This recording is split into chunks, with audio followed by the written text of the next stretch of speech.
Hi everyone, thank you so much for joining me. My name is Kristen and today I will be reviewing the Edison Newark in Patent Pending Pink LE. This is a limited edition of 100 numbered pens, and it's a collaboration between three companies: Edison Pen Company, Stormwinds Creations, and Goldspot Pens. I want to thank Goldspot Pens for sending me this pen for review. Now, I did not purchase this pen, I want you all to know this, but I am under no obligation to give this pen a positive review. So I will share my honest thoughts with you so that you'll be well informed if you decide to purchase this fountain pen.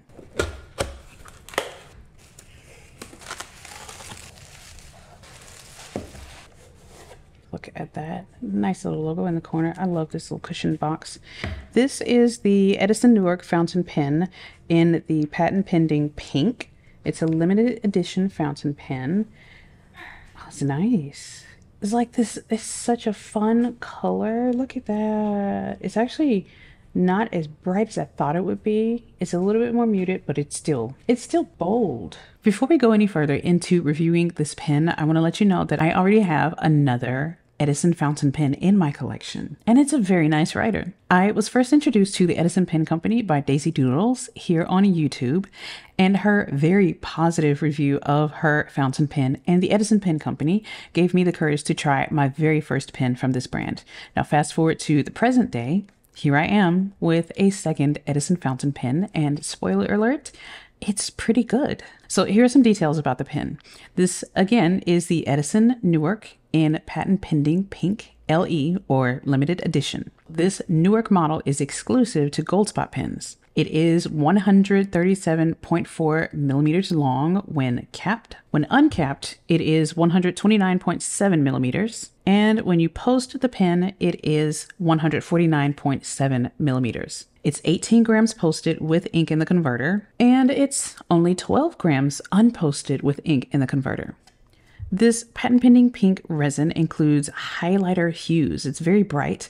It's got pink, orange, and green with a hint of white thrown in. There you go, like right there. It has a very sturdy but very usable gold clip, and it follows the same taper as the Newark model. The pen uncaps in about 1.5 rotations, and that reveals a number 6 Jovo steel nib. This is a gold-plated nib, and I requested an elastic extra fine nib because I previously had a positive experience with an elastic extra fine nib.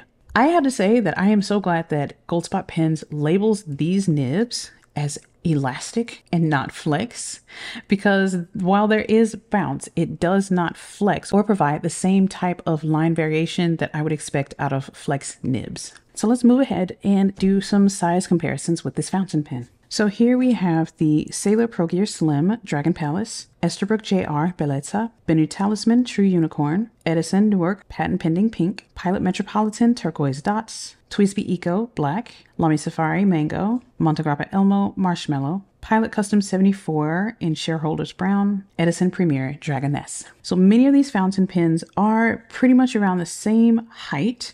We've got a couple pocket pens here, and I just added this Edison Premier fountain pen just to show you the difference, the stark difference between these two fountain pens. So the Edison Newark is almost exactly the same height as the Bennu Talisman.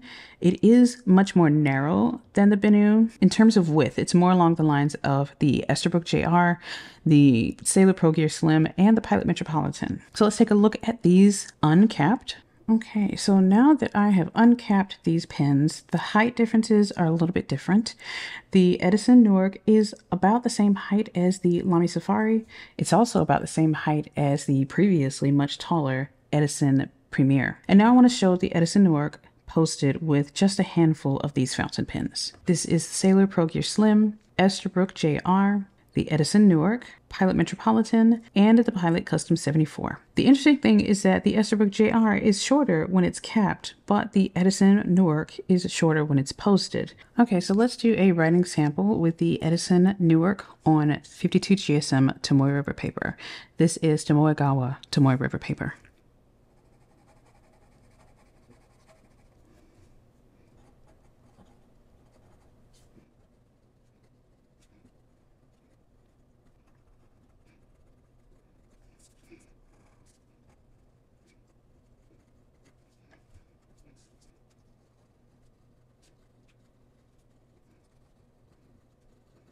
So as you can see with this little swipe of ink right there, the Edison Newark fountain pen with an elastic extra fine nib is quite a wet writer, especially when paired with Diamine Jingleberry. It has a slightly bouncy nib that snaps back pretty well under some pressure. So I can see that it does have a little bit of give, and I can squeeze out a little bit more ink and a thicker line if I use more pressure. However, it does feel slightly sharp because it is an extra fine nib, and it could be classified as a scratchy if you have a heavy hand with the nib, but it doesn't scrape or gouge the paper if you're using light to medium pressure. So the Newark is a small, very lightweight fountain pen that feels comfortable in my hands, whether I post it or write with it unposted. The threads of the section are not sharp, but there is a slightly sharp drop off from the threads to the front half of the section. Now, the thread height and this drop off to the front of the section are comparable to those on the Sailor Pro Gear Slim. And I'll bring that out. So here they are, pretty similar, but the threads on the Sailor's section are just a hair more comfortable. If you grip your pens pretty tightly, or if you're sensitive to the threads on the barrels on your fountain pens, then this section might feel a bit uncomfortable for you. It feels just fine in my hands. Let's compare this with the Esterbrook JR. The JR is noticeably smaller than the Edison Newark, but they both feel like really great options for an everyday carry pen. The Bennu Talisman is very similar in height to the Edison Newark, but I would describe the Bennu Talisman as chunkier than this streamlined profile on the Edison Newark. Now, if we go back to the writing sample, this pen writes reliably well. The elastic extra fine nib makes a really nice wet pairing with this Diamine ink. Now, both the Edison and the Montegrappa Elmo have extra fine Jowo nibs. In comparison to the extra fine nib on my Montegrappa Elmo, this elastic extra fine nib on the Edison is bouncier.